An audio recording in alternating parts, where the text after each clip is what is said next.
जरूर सुनेगी, ये उनकी ओर से कहा गया है।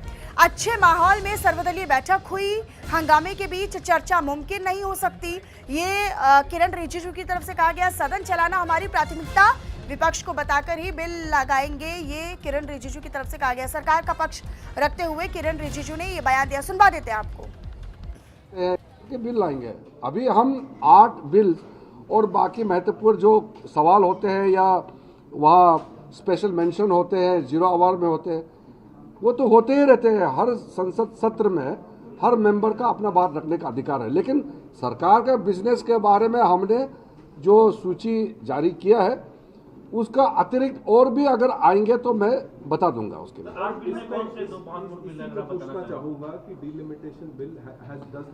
नहीं, अभी मैं अलग अलग से I can not talk about any other bills which are not mentioned in the 8 bills which we have circulated through bulletin.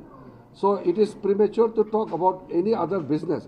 If there are additional business to be tabled in the House, we will inform the Business Advisory Committee. We will not surprise them. We will inform and we will follow the norms, procedures, the rules, and then we'll introduce. Right now, I have informed the members and to you that the bulletin which we have released through 2 secretariat, that is the business in hand. The demand from Samajwadi Party and Congress is that there should be discussion on these, there should be discussion. There are various demands by various political parties for discussion. We have said that let Parliament function smoothly. Exactly what are the issues to be discussed, that has to be decided in the Business Advisory Committee. Kiranji, there's a demand by the Congress especially for an all-party meeting. Are you open to that? Congress has written the letter earlier also, they have written letter now also. It is the right of the Congress party and any other political party to make demand and request. And government will definitely take the steps whatever is necessary, but we can't force each other. It's not my way or highway. It's like consultation. And if Congress party wants something, they can say in the house also, they can say outside also. But you can't force that a certain step has to be taken as per the demand of the principal opposition party. They cannot force, that's all. Sir, some opposition parties have raised this issue that you have invited Sudeep Dar and NCPI leader when the speaker is yet to recognize the party. No, I have already answered that. Sir, It is not about recognition. I have no right to recognize political parties. Government has the right to. Pankaj का रुख कर लेते हैं, मेरे साथ मेरे सहयोगी जुड़े हुए हैं, इसी पर अधिक जानकारी वो देंगे।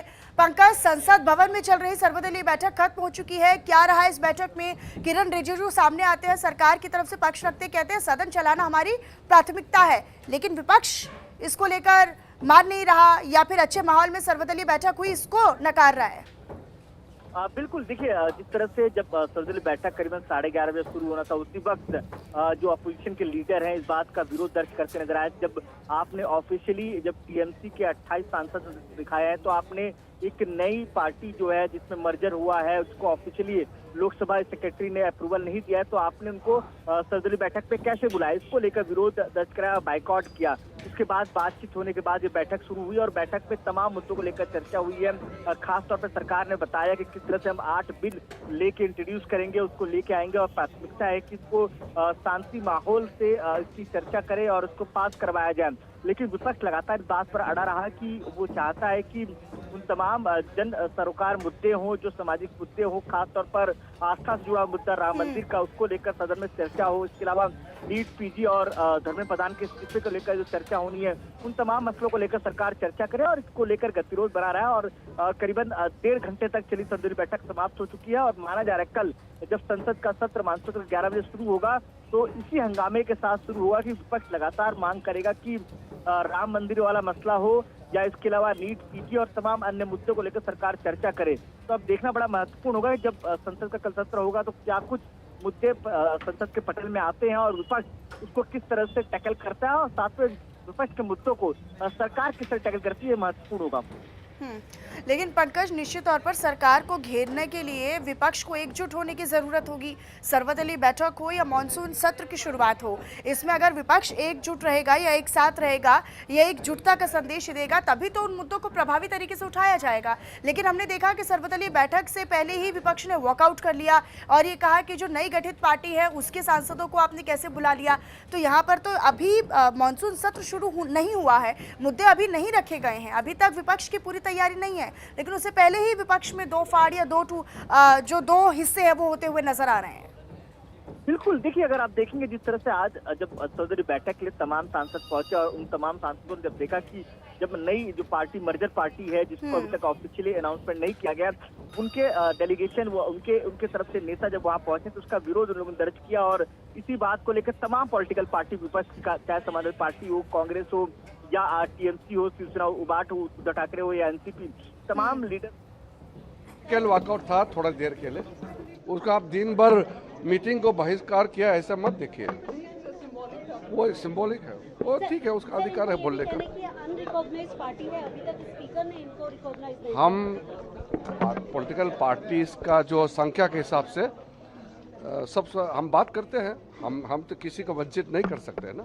जिस तरह से वो लोग कह रहे थे कि जिस तरह से आप ही के ऊपर आरोप लगा रहे थे, उन्होंने किस तरह से बुलाया, क्योंकि अभी स्पीकर ने फैसला लिया नहीं है, उसके बाद वो मेंबर है ना, लोकसभा में मेंबर है, कैसे नहीं बुलाएंगे, लोकसभा में मेंबर है। इन लोगों का सदन में किस तरह से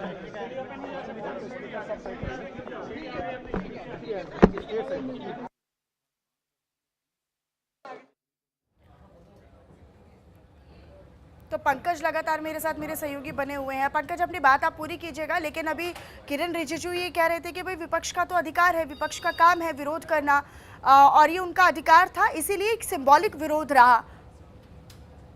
बिल्कुल, देखिए मैंने पहले ही कहा कि एकजुटता का असर आज साफ तौर पर नजर भी आया, क्योंकि विपक्ष ने जिस तरह से टीएमसी वाले मसले को लेकर एकजुट होकर इस सर्वदलीय बैठक का विरोध करने की बात कही है। खैर बाद में मान मनोबल के बाद तमाम नेता एक मंच पर नजर आए और सर्वदलीय बैठक पे मौजूद रहे, लेकिन इसी तरह का असर कल भी नजर आ सकता है, क्योंकि अगर आप देखें उत्तर प्रदेश में जिस तरह से भगवान श्री राम मंदिर में राम मंदिर ट्रस्ट के ऊपर जो आरोप लगे हैं उसको लेकर कांग्रेस के जो दोनों बड़े नेता हैं, चाहे मल्लिकार्जुन खड़गे हों चाहे लोकसभा के विपक्ष के नेता राहुल गांधी, इन दोनों ने मिलकर प्रधानमंत्री नरेंद्र मोदी को पत्र लिखा। उसके बाद तमाम अलग अलग पॉलिटिकल पार्टी जो विपक्ष की है वो जो टूट हो रही है छोटी छोटी पार्टियों की, चाहे टीएमसी साथ सेना के साथ हुआ हो या आम आदमी पार्टी के साथ हुआ हो, उसको लेकर भी अपना विरोध दर्ज करते नजर आ सकते हैं। और साथ ही साथ नीट पीजी का मसला बहुत बड़ा मसला है और समाजवादी पार्टी ने दो प्रमुख मुद्दों के साथ इस बार सदन में उतरने की तैयारी की है। पहला श्री राम मंदिर के ऊपर जिस तरह से आरोप लगे हैं राम मंदिर ट्रस्ट के ऊपर, उसको वो मुद्दा, दूसरा नीट पीजी जो जंतर मंतर पे छात्र संघर्ष कर रहे हैं, चाहे सोनम वांगचुक हो या अभिजीत दिपके हो, उनके समर्थन में उतर चुकी है और लगातार तमाम डेलीगेशन बार बार यहाँ पहुंच रहा है। इससे साफ तौर पर नजर आता है कि कल जो है हैक्टिक डे होगा तमाम पॉलिटिकल पार्टीज के लिए और मानसून सत्र के लिए भी। जिस तरह से सदन के अंदर हंगामा होगा, सड़क पर भी उसका असर दिखता नजर आएगा जब ये तमाम छात्र और तमाम ये कॉकरोच जनता पार्टी के लोग जो है वो सड़कों पर उतरेंगे और धर्मेंद्र प्रधान का विरोध दर्ज करते नजर आएंगे। लेकिन अब देखना पड़ेगा कल किस तरह से सरकार जो दावा कर रही है कि तमाम मसलों को लेकर एक अच्छी बैठक हुई है, बातचीत हुई है, तो क्या उसका असर संसद के सत्र पर नजर आएगा कि नहीं। ठीक है पंकज, आप रहिएगा मेरे साथ, आगे भी खबरों पर आपसे अपडेट लेंगे। इसी बीच अगली बड़ी खबर का रुख कर लेते हैं, वो ये कि सोनम वांगचुक से जुड़े हुए केस की आज सुनवाई होगी, आज ही सुनवाई